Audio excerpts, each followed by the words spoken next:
1% of dudes rapping, they ain't nice as me. 98% ain't live the same type of life as me. The judge gave me life and then they sent me where the life is be. That level 4 with depth and vice, the type of stuff they like to see.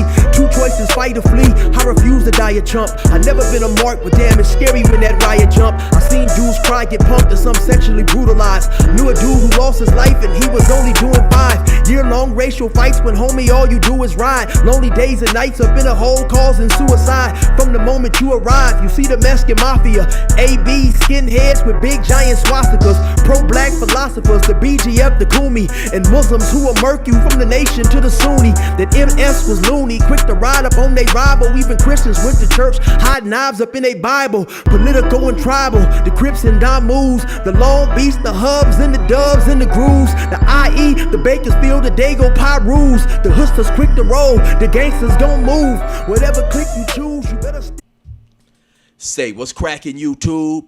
It's your boy 16 to life, and I'm back like I'm on a parole violation. Yard down.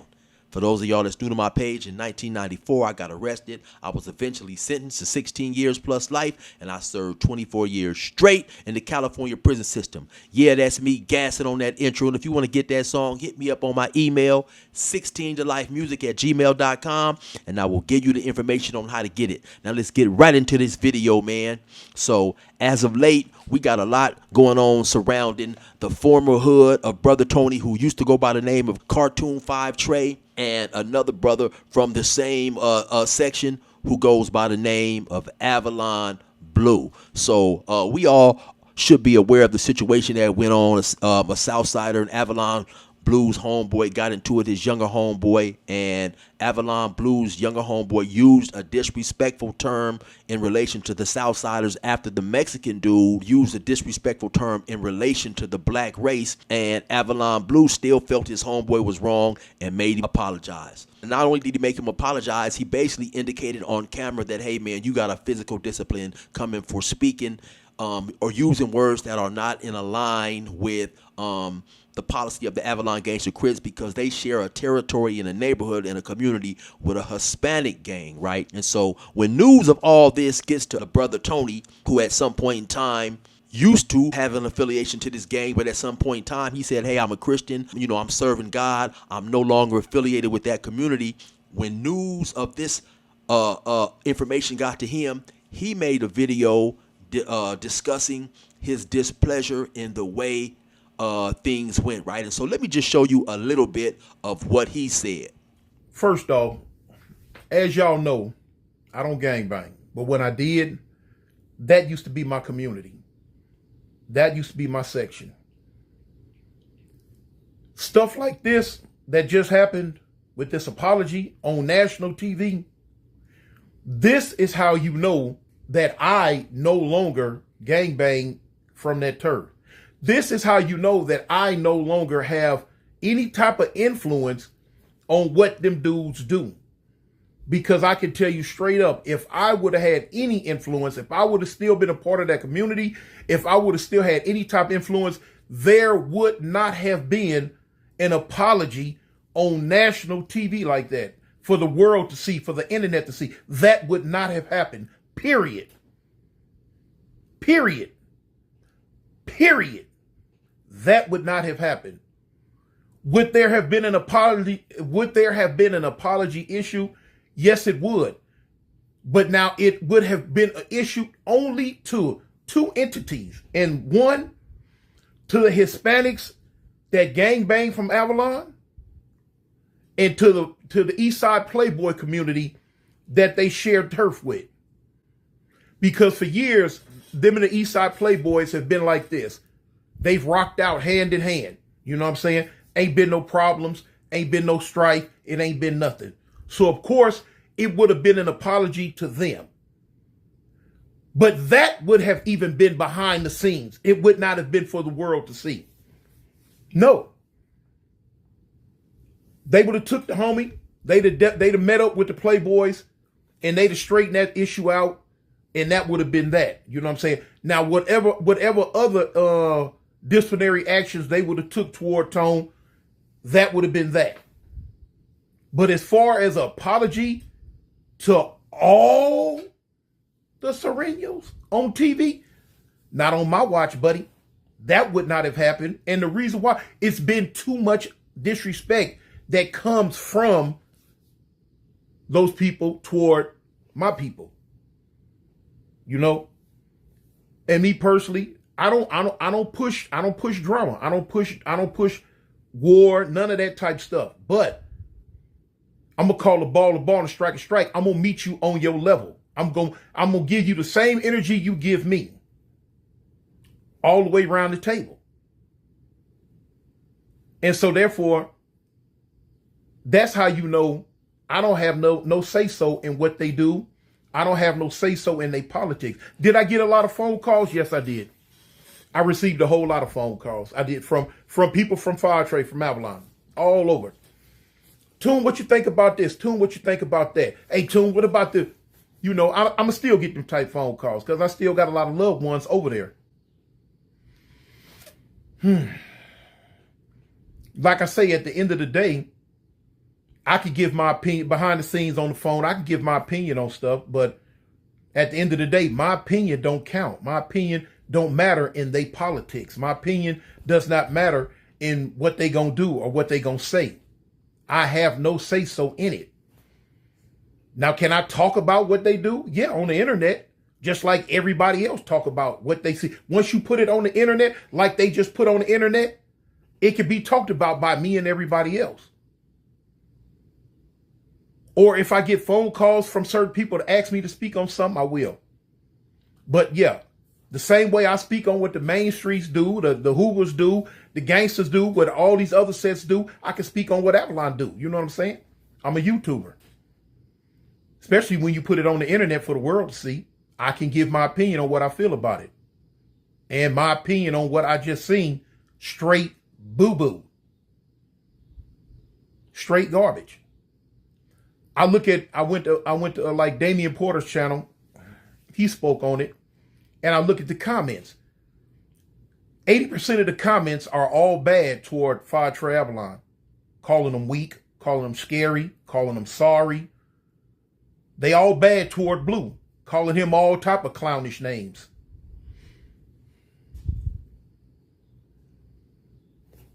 Hey, it's what the people feel. That's what they feel.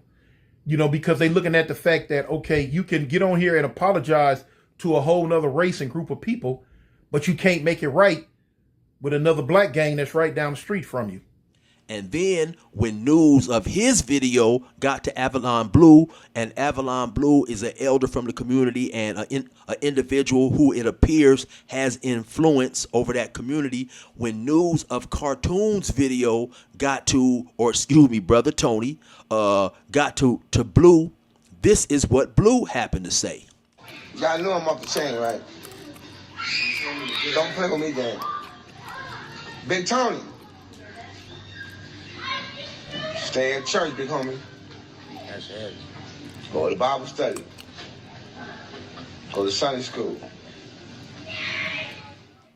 And that was very clear and direct, right? And so, in my opinion, Blue's comment actually is a segue into what I have been wanting to discuss for a minute, to keep it real, because I see a lot of individuals in the comments also say things in relation not only to this issue, but in relation to any time Brother Tony discusses a gang-related event, right? And a lot of people say, hey, man, you Christian, why are you speaking on this stuff? Now, let me start this by saying, first and foremost, in my opinion, Brother Tony has the right to talk about anything he chooses to talk about, right? And, due to the fact that he did say, hey, I give my life to God, I'm a Christian now, a lot of individuals feel that he should not discuss gang politics, things of that nature. If I'm going to keep it real like I always do, one reason I feel that he discusses these issues is very obvious.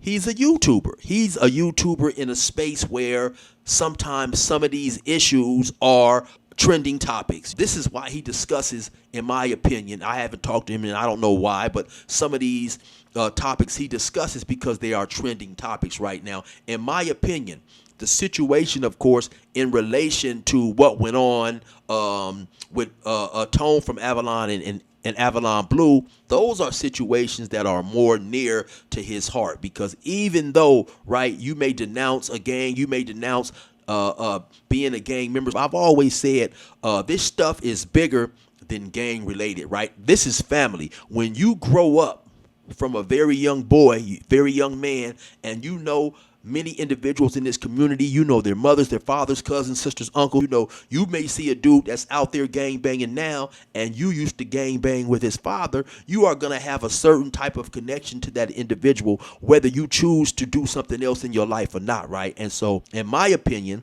due to the fact that, you know, Brother Tony was more emotionally connected to this situation is why he spoke out. Now, in this specific connection in relation to the Avalon Gangsta Crips, was Avalon Blue right in saying what he said?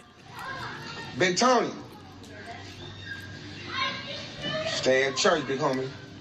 That's it. Go to Bible study. Go to Sunday school. 100%. Without a doubt, without a question, yes, most definitely. Because if an individual has said, hey, man, listen, I'm no longer with that tribe, I no longer represent that, regardless of how emotionally connected he may feel to that, you know what I'm saying, in all rights and purposes, as far as this gang stuff goes, he has no right really to tap in and you know, give an opinion, and not saying he did tap in. He always has the right to make an opinion. Let me change that. He always has the right to make an opinion, but he should not expect anything that he has to say to be taken into account by the individuals who are still connected to that tribe and who are still pledging an alliance and an allegiance to that particular tribe, especially if what you have to say is contrary to the individuals who are influential in that community have come up with and decided. Then of course what you have to say is going to be swept to the side, because the first thing they going to say is, hey homie, you said you were no longer part of what we got going on over here, so like he said, man, go to church. Now honestly, I've spoke to Cartoon several times in the past, and Cartoon, or let me go back, Brother Tony is a very logical individual, and he knows this, right? I don't think he has a problem with what Blue said, right? As far as just go to church, go to choir practice, because while they may not be, in my opinion, right, while they may not be brothers in the gang, those dudes are still brothers. They have been knowing each other for a long time. And if my memory serves me correct, when Brother Tony made the decision to give his life to the Lord, I believe I saw a video out there where basically Blue gave him his blessing. You know, not that he needed his blessing, but Blue didn't have a problem with him doing something that he felt was to better himself, right? And so if my memory serves me correct, I believe I seen that video out there. But if you are just talking, you know, in terms of how things go, once you step away from the gang, you really have no right to be expected to be listened to on issues that you still feel you want to comment on every now and then. Now, you know, if somebody reaches out and they ask you for your advice in that situation, you may or you may not want to give, you know, your opinion on a situation like that. But simply because he is Christian does not mean he should not discuss anything that's not Christian based as a topic, right? I think that Christianity gets a bad knock in terms of religions that should be humble, that should be meek, that should be nonviolent, so on and so forth, right? And I don't necessarily know where that knock has came from, but it is what it is, right? In my understanding, there's nothing in the Bible that says a Christian should not discuss worldly things. Now, I think there are verses in the Bible that say or allude to a Christian shouldn't get caught up in worldly things, but it's difference between a discussion and participation. And so somewhere, you know, in all of our lives and just in society, We feel that not only Christians, but just people, period, who give their lives to certain faith, they should just walk wholeheartedly in that faith and not, do anything outside of what's connected to that faith. And that's a little bit crazy, and that's a little bit wrong, because once again, that's almost just saying, like, if you happen to be Christian and you're a Democrat, you shouldn't discuss politics. You should only discuss things that concern religion, And so once again, like I said, it's a big difference in having a discussion in something and participating in something. And due to the fact that at one point in time, Brother Tony was deep in that life, he still has a valuable opinion. But as the world, when you happen to, say, hey, man, I'm this or I'm that, the world kind of sees it as, okay, this dude is basically out of his lane when he's discussing something else, right? And so you guys out there, if you feel the need, let me know what you think on this situation. Get into the comments, man, and say, once you give your life to God in whatever type of religion it is, should you stay away from street politics and things of that nature? Anyway, you already know what it is. It's your boy 16 to life. Resume normal program.